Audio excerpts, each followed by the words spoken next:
Hi, I'm Gary, By the Chalkboard. Today, my very special guest is D. Grant Smith. D. Grant, let me introduce you by uh, telling a few things that I know about you. You are an entrepreneur, you're a motivator, you're a speaker, you are a growth farmer. You call yourself that, and I love that term to help people grow and improve their lives. And you are the author of a book based upon your experiences in life. The book is called Be Solid: How to Go Through Hell and Come Out Whole. D. Grant, welcome to By the Chalkboard. Hey, thanks a lot, Gary. I appreciate that. And it's so good to speak to you here. And I know that you have a lot of valuable insights to share with people to help improve their aspects of life, which is what my desire is. And I want to talk about those things. And I think a good introduction would be to read something from your recent ebook you put out. Your ebook Yeah. is called Love is Your Superpower. And I really like what you wrote here. It says this: Your heart and mind are a garden. What you plant inside yourself through your thoughts, beliefs, and attention are seeds that produce what you experience in life through your actions, attitudes, and behaviors. Yeah, man, that's what the essence of growth farming is.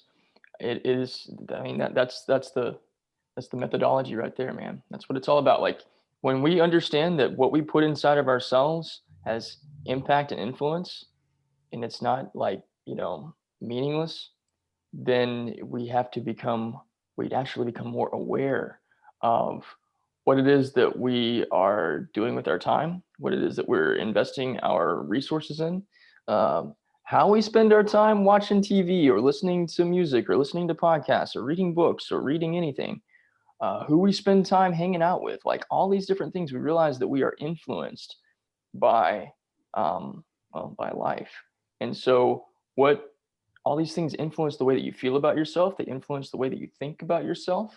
They influence the things that you believe about yourself and about others. And then all of this stuff is internally germinating inside your heart and inside your mind, and that's going to be produced and come out in some form or fashion, usually through your attitudes, actions, and behaviors. And so, if there's dysfunction around you, that's going to be something that is going to come out of you. And so the way that we grow, the way that we improve is we plant love inside of ourselves. And it's from that love that cleans out all the junk that isn't necessary or doesn't need to be there, is causing us problems. And then we get to live love out loud. Yeah, I love that. The way that I have discovered it and described it in my life is uh, it's the same way you described it, just using different words. The way I described it is, instead of trying to change something in your life, add something of value to your life, and then what needs to change will change in a natural way, and you'll watch it change. And it's probably something that will be surprising and exciting, what happens in your life and what kind of fruit you bear if you'll just add something of value to your life. Yeah. Well, I appreciate, man, I appreciate your inspiration because you and I had a coffee about 2 weeks ago. Mm-hmm. I think with the last things that we talked about, we were standing on the street corner before we walked over to our cars. I just kind of made this offhanded sort of statement, and I didn't realize it until I was talking about it. But like, there's so much truth in it. Um, but that is that we are our own beta test Mm. for what love really is, and you know, especially in our relationships with other people. So, if you're not learning from your relationships and you're not asking yourself questions about what's going on, when things get difficult, or you go through some sort of issue, or there's a misunderstanding, or there's an argument, or even a fight, like typically what we do is that turns into, like, that goes from being this, hands held, to this. And we have a responsibility in everything that happens. Yes. And it's not ever, I don't think, a 100% this person's fault, 0% this person's fault, complete victim. Like there's a shared responsibility.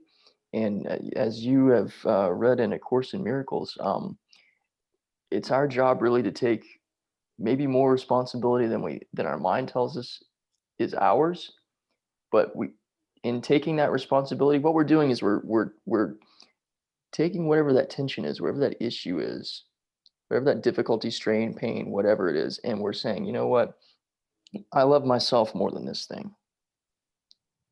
And we get to decide if we love the other person more than that thing. And I think regardless of whether they're our friend, our loved one, or our enemy, we should choose to love them more than the issue. Doesn't mean we have to necessarily keep them close to us. And this could be an opportunity to go, okay, I think maybe us being separate and going our separate ways is the best thing in the world for both of our well-beings, but I'm going to choose to love you more than I love this thing. So I'm sorry, and deal with it. But in that responsibility taking, that comes down to us having experience taking responsibility with ourselves for ourselves. And if we're not used to that, if we're used to pointing the finger and blaming somebody else and being accusatory and not owning up to whatever role it is and being forthright with that responsibility, that's an important thing. It's a different thing altogether, I believe, than saying, well, yeah, I'm sure I probably had, I probably had something to do with it, but you really did all this stuff that was wrong. You're not taking responsibility for jack, dude. You're throwing some words out there so that you don't seem like a bad guy. But no, man, like responsibility is saying, you know what, I am sorry. I recognize that I did this and I'm sorry. And what can I do to make it right? Yeah, that's important. I used to really have a negative view on the word responsibility until I learned what it really means. What it really means is the ability to respond. And our ability to respond is limitless. I have the ability to respond. But a lot of my life I spent just not responding at all. But I have that ability to respond if I will step back and look at it. If I will look at those feelings and emotions that are rising up, put them in front of me, accept that they're there. Okay, this emotion is there. There's anger here. There's frustration here. And take an honest look at those. The ability to respond comes in a natural way from within me. It doesn't mean I have the ability to affect things that are outside of me. That ability is limited, but my ability to respond is always here. And it's much greater than I had ever thought it was before. I just had to write that down, man. That's so profound and so true. Well, credit where credit is due. I learned that from a man named Sadhguru, Sadhguru. Yeah. From India. I heard him I love speaking that about guy. that. And that statement alone had a profound effect on me and completely changed my understanding of responsibility to something that was no longer a burden. It became joyous. Yeah, I love Sadhguru. That guy is so freaking wise. Yeah. Yeah, man, I'm so glad you uh you processed that and delivered that for me, man. Thank you. Yeah. And helping in any relationship always requires some form of response. And understanding that I have a greater ability to respond to whatever situation there is has helped me so much. It's helped me stay peaceful in situations where emotions that used to arise sometimes don't show up at all. It's just absent. Some situations where I might have gotten angry before, the anger just doesn't show up. And when I become aware of that, it's such a pleasant experience thinking, wow, the way I used to respond, I'm not trying not to respond that way. Something natural is happening here where that response just isn't showing up anymore. And my response now is something that's coming from love. It's coming from a place of peace and a place of value. And other people recognize that really quickly. Yeah. I was, you said understanding, and it made me think of this book that I've got right here. It's called True Love, A Practice of Awakening the Heart. And it's by this Zen Buddhist monk named Thich Nhat Hanh. And one of the things I'm learning about and I'm starting to understand, he says that all of love is about understanding. To truly love someone is to practice understanding. And Hmm. what that seems like such a surface level thing, but the reality of the situation is understanding requires our attention and our presence and our time Hmm. and our focus and our patience and and being in that space and not like making assumptions about what you think is going on. Hmm. And so when you really love somebody, you will give them the time. You will fully show up with your presence. You will be patient with them and ask questions and be deliberate about making sure that you do fully understand and there's not confusion. And man, it's easy for us to it's easy for us to make assumptions, and I do it too, man. Like in my closest relationship, I uh, made all kinds of assumptions and thought that I heard something that I actually didn't hear correctly. And because I assumed, it created tension. And all that I needed to do was just ask questions and make sure that I really understood. Hmm. And but when you're in a loving relationship, there's that space that's created um, for that kind of communication to happen so that both people aren't just stuck in the tension of, well, you assumed and I don't feel like explaining myself, so blah, blah, blah, blah, blah. But there's understanding that's there and there's the space given for understanding to take place. And it's so essential. And it's not just in our super close relationships. I think that we can do that with most people if we'll allow ourselves to do it. And again, that all starts with us. Like I have to give myself the time and the care and the kindness to when I feel doubt, when I feel worry, when I feel tension, when I feel anger, when I feel fear, instead of like just sitting in those feelings, and fears like, you're going to hide away, and anger is like you're going to lash out, but instead of just feeling those things and letting all that stuff have an impact on me, sit with it, be the love in the room that can sit there and say, okay, what is it that you're trying to teach me? Fear, is there something that you want to show me in this? Is there something that I'm not seeing? Show me what that is. And after it shows that to you, if it's still lingering around, this is a little bit of psychology and a little bit of spirituality. Maybe there's some sort of inner child thing, and you need to love yourself through whatever that fear is. Because maybe it's shown you something you didn't know about, but your job now is to love yourself and transmute whatever that fearful thing is into a loving thing so that it's not hovering over you, tormenting you. And the same thing can be said about doubt and worry and anxiety and anger. Anger is like a fire alarm that's going off inside of you. Hmm. The reason why you get angry is because there's something you really need to be aware of and you need to take action on it right now. And when you take action on it right now and you put peace in that situation, or even you just understand yourself and you understand another person, usually anger is an indication that a boundary's been crossed and you didn't do anything about it. So addressing that breached boundary, returning back and loving yourself, and then bringing peace to that situation is how we get anger to go away. Otherwise, we can sit in it and just get more angry and more angry and more angry, which does nothing. It's like, oh, the fire alarm's going off. Let me build a bigger fire. Right. In the last week, I have been I've been made to become greater. I'm trying to phrase this. I've become more aware of resistance in my life. I was listening to somebody talk about it.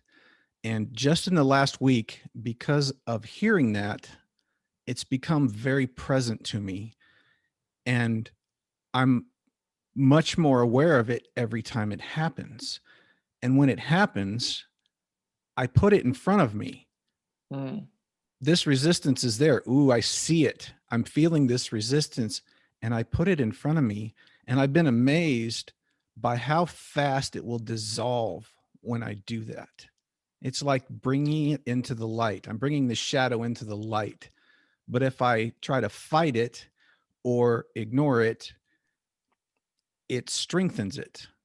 But recognizing it, admitting it's there, putting it out, looking at it, I have resistance. I feel it. I see it. Man, it goes away really, really quickly for me. That's the art of allowing. Hmm. It's a very, I mean, there's a lot of Tai Chi that's in that, and Kung Fu, or whatever you want to say. There's a lot of, in a way, there's like that. It's like practical meditation. Like having the awareness. There's one of my mentors is teaching me about energy and about coaching, and he's teaching me some Tai Chi, and everything that we're doing now is about like learning how to be grounded physically and emotionally and mentally and spiritually, and get your roots down deep so that nothing can throw you off balance. But with that awareness and with the healing, and allowing yourself to allow, instead of being in just a fixed place, something can come at you and you can kind of turn yourself sideways, let it go by. You're aware that it's here, and you're like, oh, old me would have sat there and taken that. Old me would have gotten thrown off balance, would have gotten thrown out of the way, would have fallen down and gotten on, knocked on my butt or whatever. This thing comes, it goes. I am aware that it's here. I'm allowing it to pass by me. I don't have to stand in its way. I can get like this, and I can put up resistance, and I can try to fight against it. But what good's that going to do? And everything you're describing, man, is just this beautiful psychological and mental and spiritual and emotional way of practicing the art of allowing, so that it's like something that just goes through instead of something that hits and bounces back and then comes back and hits again. Yeah, I had to learn that, and I'm still learning to be more aware of it all the time. Because fighting, if you fight these things when they come up, you're fighting an aspect of you because it's coming from within you. And if you want to see how successful that's going to be, have your right hand fight your left hand. No one's going to win. You can't win, and you'll probably end up hurting yourself somehow. That's what it's like to fight your thoughts and emotions, but allowing them, accepting that they're there, it does a remarkable thing to them that, unless you've practiced that and learned to be aware of it, it almost sounds unreasonable, but it absolutely happens. And it's the most beautiful, peaceful thing to see those things arise in you, put them in front of you, allow them to be there, look at them, and watch those foggy feelings and memories just dissipate in the light. So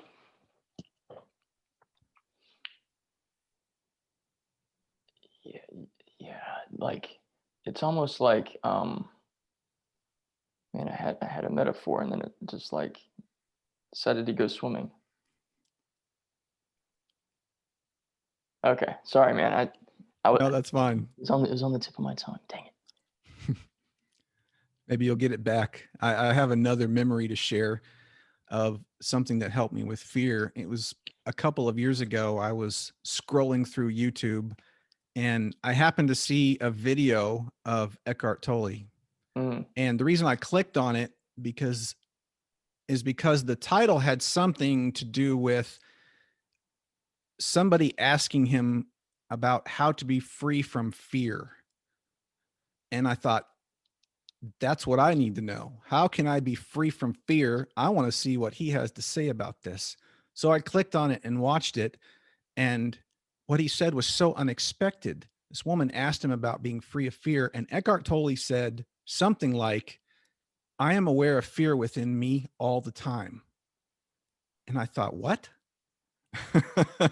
That's not what I was expecting him to say. But he went on to talk about exactly what we're talking about here. Is it's not about being free from fear. It's about being aware of it when it arises and knowing how to give your attention to it in a way that's beneficial for your life, Mm. so it will dissipate and go away. Yeah. So I just realized what it was I was going to say. It's about being an alchemist, and I always get, I don't know if I'm saying the word right or not. Is it alchemist or alchemist? I don't know. Alchemist Maybe is the way I maybe heard it's it. alchemy. I don't know. Yeah. One of my favorite books of all time, The Alchemist by Paulo Coelho. But it's our job, I believe, as human beings and as bringers of light to transmute the darkness in the world and turn it into light. It's not our job.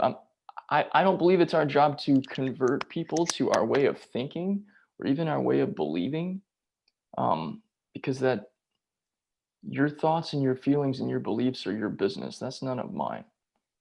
But that doesn't mean that I can't,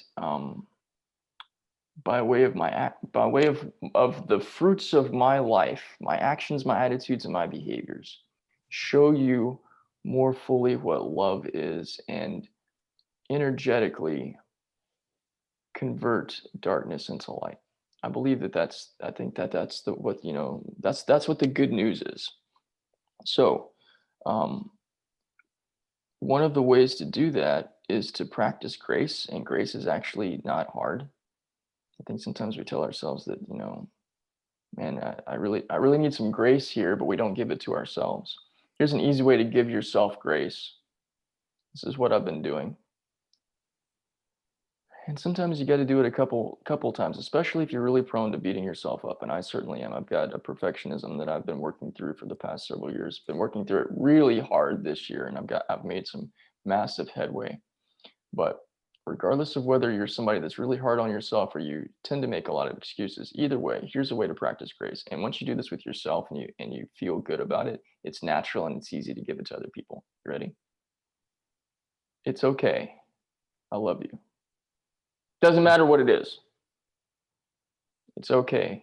I love you. Now, I can already feel in a sense or hint or sense that there'd be some resistance to that. Doesn't matter what it is. It's okay. I love you. Come on, dude. These people are doing terrible things. You're saying that's okay? I'm saying that it's okay because, like you said about responsibility, the ability to respond, what if it's also the ability to notice that while the actions themselves are very painful and hurtful and are destructive, I get to be aware of how destructive and painful and negative those experiences are so that I don't want to bring that into my life. Hmm. So, if anything, this is a learning opportunity for me. If I'm being entirely selfish, it's a learning opportunity for me of how not to create tension, pain, and strife. At the same time, I'm going to say that it's okay because I'm not going to only associate individual people with their behaviors, with their actions, with their patterns. Because if I do that, then I'm going to jump into this judgmental place where suddenly I'm better than everybody else is. And that's entirely crap. I'm no better than anybody else on earth. I'm just a hell of a lot better than I used to be. That's a Wayne Dyer saying that I've adopted. But if I can practice grace and I can live out and I can emit this energy out that it's okay, I love you, then isn't that what Jesus did and does every day? Doesn't matter what it is. It's okay. I love you. That's the practice of taking the thing that we're afraid of and the shame that we carry with us, that's this gigantic anvil around our necks and around our ankles, us into the bottom of the ocean, that we feel like we can never swim back up to the top and be able to breathe again. The love of God to say, it's okay, I love you, is what sets us free. And when we can do that for ourselves, then we set ourselves free from the shame that we've been carrying around with us for forever. We set ourselves free from the fear that we can't seem to shake off. And like you said, being able to acknowledge that there's fear there, instead of trying to resist it, or instead of trying to create some sort of dogma or some sort of belief that I need to be free from this fear for forever. No, I'm going to sit with it for a moment. I'm going to understand what it is. And then I'm going to consciously say, okay, God, I surrender these feelings. And I trust that you're going to take whatever it is that's inside of me that's messed up and funky and nasty and disgusting, and you're going to clean all this off. And you're going to replace what was there, what was funky before, what was nasty and shameful and fearful. You're going to replace what was there with love. And that's what alchemy is. Alchemy, whatever the hell you say. That's what alchemy is. It's taking one thing that either doesn't have any value or is nasty and disgusting and transmuting it, converting it, changing it into something beautiful and amazing and life-giving.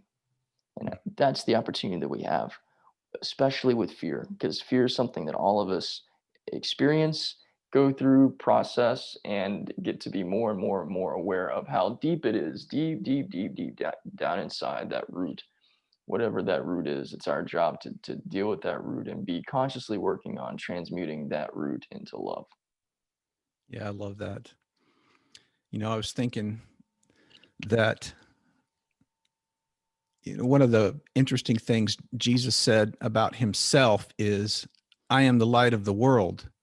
And then he looked at all these people from every walk of life and he said, you are the light of the world. Jesus recognized that as being true about himself. Because he knew that was true about himself, he knew that that was true about these people also, and about you and about me. Now, they had no idea that this was true about them, most of them at least, but he did, because he saw what was true about them and testified to what was true about them, not what they thought was true about them, but what was actually true. In my own life, I have conjured up beliefs about myself that were not true, but I believed them. And because of that, I didn't see what was true about me. And then I couldn't see what was true about others. The more I began to see that truth about me, that I am the light of the world, and accept that, it became evident to me that other people are that way also, not through words that I've read, but through my experience of that.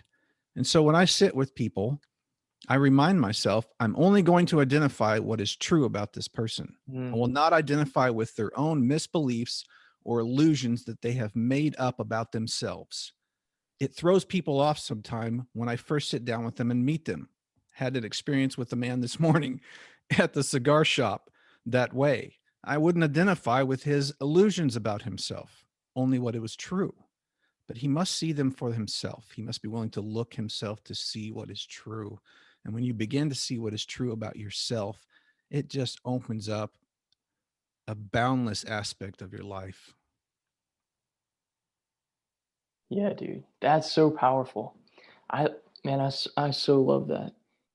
Not identifying with anything somebody else says well, other than what is true. I'm gonna give you like my own version of that. I'm not gonna identify with anything that isn't love. And since we are love, we are made from love, we are a piece of love, we're a piece of God. And going back to what you said a minute ago, Jesus said, I'm the light of the world. And then pointing at people that were like, I'm the, you're saying I'm the light of the world. No, that's you, dude. Remember, you're the chosen one. I'm the guy that's like, getting the fish and the loaves and trying to make sure that the people are sitting down when you're talking. No, I know that I came from God, and I know that you came from God. And since I came from God, I'm the light of the world. And since you came from God, you're the light of the world. Since I came from God, I am love. I am love personified. I'm love walking around. And since you came from God, same thing's true. And identifying every person on earth, regardless of whether they're a crack addict, that has stolen everything from every single person that they know and never expressed in a whole capacity something that was kind or good. I don't actually think that there's anybody that has never performed any sort of good act or any sort of loving thing. I'm not sure that that's even humanly possible. Anyhow, regardless of what your rap sheet is, proverbially and otherwise, like, you're still made of love, and there's still love that's inside of you. And so us people that have experienced darkness and come out of the darkness into light, experienced fear and brokenness and just absolute hell, and come out of that by the power of love and are living full, whole, new lives. It's our responsibility to be able to respond to other people by identifying the love that's inside of them and calling it out. I equate that to seeing that there is gold inside of everybody. We all get to be miners. And in our time that we give with any individual, we get an opportunity to see these little shimmers dancing all around, and the ways that they say certain things, and the stories that they tell, and the stuff that they're going through, in their history, in their present, maybe even in their future dreams. There's gold shimmering all over the place. And we have this beautiful opportunity, and I would say responsibility to address that and to call that out, and to be present with it and speak to that love so that the love can be more whole and feel more comfortable being itself. That's a great illustration. Love mining. That'd be a great title for a book. It's yours if you want it. Yeah. Yeah, I love that. And when you practice that and see the value that it brings out in people of identifying this extraordinarily valuable thing that is them, within them, and it comes out in them, all it does is strengthen their aspect of life in a really fantastic way. And then they can go and spread that same thing to somebody else. It just multiplies. Yeah. Yeah. And then everything, there's this interesting thing about planting. So sometimes it has to do with the season that you're in, as to whether or not if we're talking about actual gardening. I'm not a master gardener. I know several people that are. I learn things from them every single conversation that we have. Sometimes it's a matter of the soil. Sometimes it's a matter of the season. Sometimes it's a matter of the person that's farming. But with our own lives, sometimes there's seasons where we're going to be trying to grow things inside of us or trying to grow ourselves. And it's going to feel like it's a lot harder than it is in other seasons where it's just going to feel easy. Like, I decided one day that this was a couple weeks ago. I watched this video from a guy that I've been reading his books, and I read his blogs, and he's an influential person in my life. His name is Benjamin Hardy. He's a fantastic writer. But he wrote this article about how the most successful people in the world wake up early, and they don't spend their first hour working out. They don't start their day early and do a bunch of to-do things. Like, they recognize that it's actually between the hours of 5 a.m. and 7 a.m. where your brain is the most active and the most absorbent and the most clearly focused. So if you want to get really good at learning, wake up and read between that period of time. Wake up and read and process and journal and write. So I thought, okay, well, Ben Hardy's a best-selling author. I want to be a best-selling author. He's a psychologist, and he leads people in personal development, and these are things that I aspire to be. And somehow on top of that, the guy's got 5 kids, and he maintains structure and order, and he does all this stuff. And I'm like, okay, if he says that this is what something, and he's got all these examples of people that are doing it, I'm going to give it a try. Well, I tried literally last week, and I wasn't successful at it every single day. But again, I practice grace with myself. It's okay, dude. I love you. So I let myself do it this morning. Actually, it wasn't hard to get up at 5 o'clock in the morning. Truthfully, I woke up before 5 a.m. and I just decided to get going and do it. But letting ourselves invest in ourselves and making changes and noticing, okay, well, inside of me, the gold that's inside of me, I want to mine more of that. I want to develop more of that. And I've set goals for myself for what it is that I want to do and who it is that I want to be. And I can't reach those goals and become that kind of success and stay the same. It just doesn't work that way. So part of the love that you give to yourself is, what changes do I need to make in myself? Sometimes it's your schedule. Sometimes it's people you hang out with. Sometimes it's what you do during the day. Sometimes it's your job. Like, some people are stuck in dead end jobs that they hate, but they do it because it's safe. And everything in them is saying, I hate this. You are called for something better than this. Yeah, but I can't enter the job market, or I can't go out on my own. I can't be an entrepreneur because it's too risky. Well, living in fear is a risk too, man. It's a risk of being heartbroken every day, and that freaking sucks. Yeah, that's a much greater risk, isn't it? It's much more damaging than taking a risk to do something you want to in life. That's what I'm doing. Yeah. So for people that take cold showers, I've done that too. That's really empowering, especially now that we're entering into the fall months and getting into the winter. I've got a friend that first introduced me to this, and he introduced me to the whole Wim Hof stuff. And he's like, "Man, we live in Texas. It's not that bad. These guys in Iceland that are taking these cold baths and cold showers, those are dudes that are really have it going on, man. That's real commitment there." And I'm like, "Yeah, you got a point there, man." But whatever it is that is in you. I mean, one of the things that helps me be able to see clearly and understand myself, love myself more, understand myself more, is to get quiet and get still and go within. And this guy up here, I love my brain. It's brilliant and it's beautiful, but sometimes it talks too much. And then sometimes I talk too much. Sometimes it needs to be quiet, it needs to be still, and I need to go in here. I'm pointing in the middle of my chest. I need to go into where my spirit and my heart is. I need to engage with this. This is where the God that lives inside of me is, in the middle of my spirit. And I need to have conversation right in here and understand what's really going on. And I need to be quiet and I need to listen. And in that place of quiet and in that place of listening, get real instructions and real guidance, and then make changes, even if they're uncomfortable. And I've got to appreciate about myself, and I've got to love about myself, and I've got to choose myself. There's a thing I say in my book, Be Solid. The book is about how to overcome your worst nightmares and your biggest fears. It's it's kind of the ultimate self-help book from that perspective. And that's not something that I necessarily say. That's something that's been said about it by several people. Because all of us are going to go through some sort of personal hell. And what are we going to do? We're going to stay stuck in that place of misery?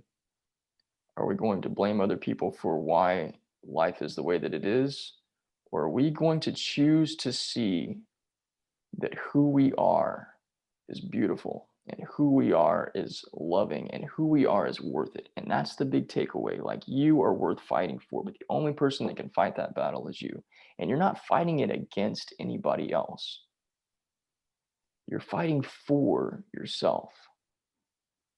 And you choosing to fight for yourself, you choosing to believe in your own worthiness, you choosing to believe that you are good enough and that you are enough. And it doesn't matter what anybody else in the world says. The only person whose opinion matters is yours, and you have control over that.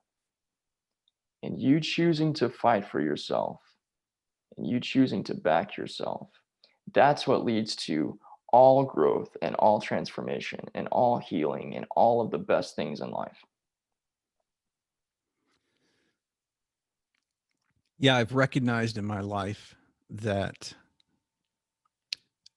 of all life that is here on this planet, the one life that I am aware of the most is my own. In fact, it's the only life I'm really aware of. I see other lives, I see effects of other lives, but I'm aware of this life. This is the life that I need to be working on the most, because this is the one given to me to be aware of.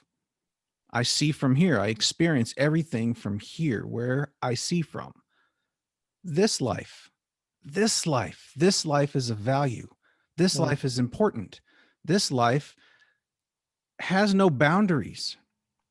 This body has boundaries. It's a good thing it has boundaries, because it has to keep its shape so I can walk and go places. The mind, you were talking about the mind up here. The mind has boundaries. The intellect, it has limitations. But the aspect of life that comes from within, that comes from the heart, it has no boundaries. There's no boundaries there. And what comes from there, I call it a voice. That's the only way I know how to describe it. The voice of my mind is different than the voice that comes from within me, from my heart. It sounds different. It's expansive in a way where what's in the mind is very often chaotic, muddled up, and is just a waterfall of memories from the past. What comes from the heart is seems to arise as me, as my being, not just words or memories, but something that expresses life in a grander way. And being still is the only way that I learned to listen to that voice and to hear it clearly. mm, You can call it meditation. mm-hmm. You can probably call it a number of things. Meditation, being still and just listening with no expectation, because you have no idea what's going to arise from within you. Mm-hmm. You can get ideas what's going to be in your mind, because you can plant them there yourself and make it all up yourself through your imagination. But what arises from that depth of your heart is just this boundless uh, resource. It's like the vastness of space where there's no end to it. You know, I love that you illustrated and kind of highlighted the fact that whatever that stillness is could be called any number of things, because it's real easy for some of us. We get trying to explain, well, this is what meditation actually is. Oh, it's real woo woo, man. You're going to tell me a bunch of stuff and like try to hypnotize me or whatever. No, man. I'm just going to ask you to close your eyes. So in my coaching program, I work people through a process of understanding what love actually is. And I take certain elements of love, namely kindness and forgiveness and grace, and a little bit of patience and a little bit of trust. And there's a lot of spirituality that's in that. But we all of our coaching sessions begin with meditation, because it is really about emptying the mind out so that we can get really focused on what it is that we're going to grow and learn and love. And in that growing and learning and love, that's where the healing comes from. But it's super simple. It's just like, kind of in a way, it's just like grace, like the practice of grace. It's okay, I love you. Like you closing your eyes and just breathing, there's nothing woo woo about that. You know, you're going to close your eyes so that you're not distracted by seeing anything. And you're going to focus all of your concentration on all of it. You'll have thoughts. It's okay. Let the thoughts go. The art of allowing. Let them go. It's okay that they're there. You're not trying to delete them. Let them go, but focus on your breathing. And what ends up happening, the mind clears out and tension clears out. And if you brought something into, and it's 5 minutes, geez, it's short. If you brought something to that experience that was not peaceful, you essentially breathe it out. And I give a little bit of teaching on meditation on how to breathe in love and breathe out stress. And it's after it's over, I always say, how do you feel? And there's never been a single time. I've done this with countless students and clients. There's never been a single time where they've said, you know what, I'm still pissed off, man. You know what, I didn't feel great when I came in here and I just did your little breathing thing and I feel exactly the same. Nobody has done that. I'm not sure if you actually will sit and you will actually be still and you will actually just breathe. And there's a certain way to breathe too, because our body is made to receive oxygen and we don't give it enough oxygen. So what happens? This thing hurts because it's not getting the oxygen that it needs. And you might suffer from headaches, you might suffer from all kinds of stuff.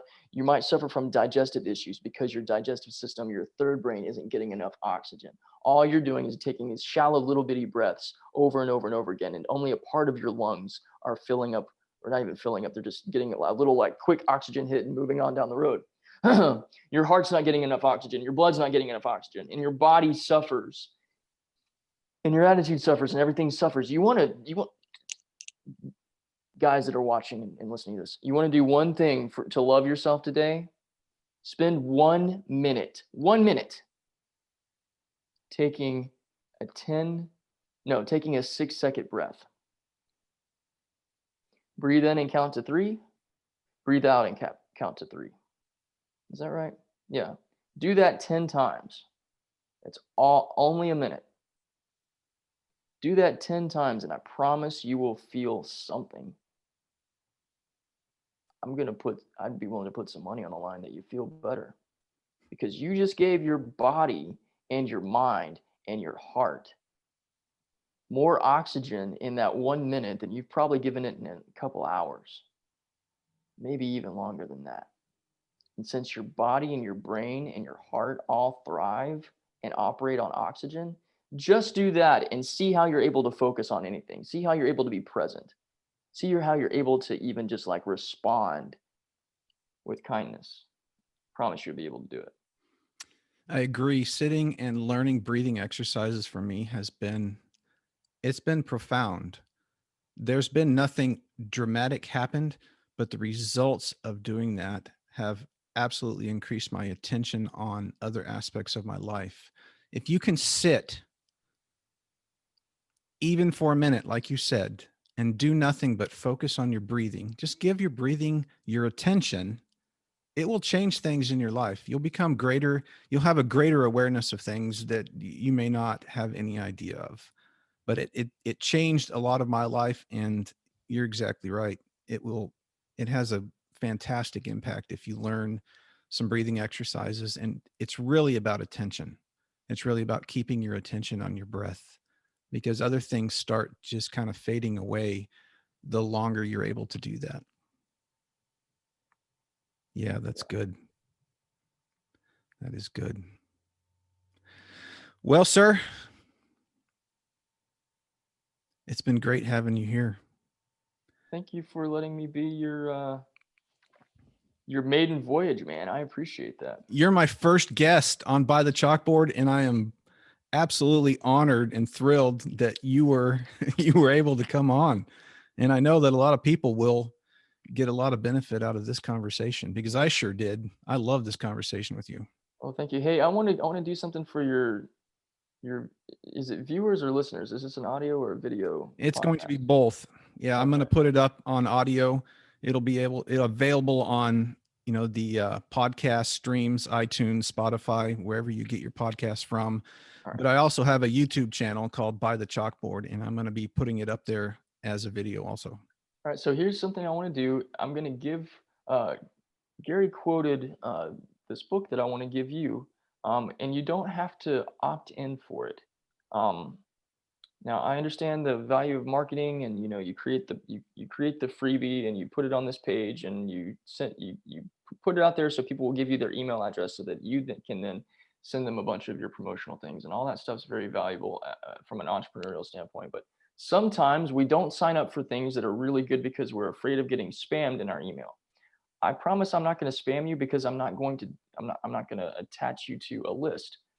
I will start a conversation with you. We'll have a one-to-one personal conversation. But if you will email me, I'll send you a free copy of Love is Your Superpower. It's a PDF ebook. Gary can tell you how awesome it is. It's But it's worth reading. It is worth it's reading. thank you. I appreciate that. It is. It's really, part of it's really geared towards, and it's in the subtitle. I used to be a super codependent person. There's still some issues I'm working out, but I used to seek validation and acceptance from other people. And I thought that unless somebody else gave me love, that I was never going to receive it. And if that sounds like you in any capacity, this book will show you how to embrace the love that you are, because love is your superpower. It's not something that you have to go get from somebody else. It's already inside of you. But if you will email me, here's my email address. It's really simple. dgrant@dgrantsmith.com. So I'll spell that out just in case it's confusing. DGRANT at DGRANTSMITH.com. Send me an email and just say, I want your book, man, or whatever. And please try to tell me that you heard me on Gary's show, By the Chalkboard. And then, yeah, man, I'll send it right on your way. And hopefully we'll be able to keep in touch and have more conversations. But I'd love the opportunity to give you that gift. And anybody reading that will get benefit from it. And I just want to give one more promotion to your published book, Be Solid, that if you're looking for some help in your life to overcome some obstacles that may be present, this book would be of great benefit to you. So the book Be Solid by D. Grant Smith, look that up and get you a copy of it. Thanks, man. I appreciate that. All right, brother. We will let you go, and I will see you soon. This is Gary by the Chalkboard. Thank you for watching.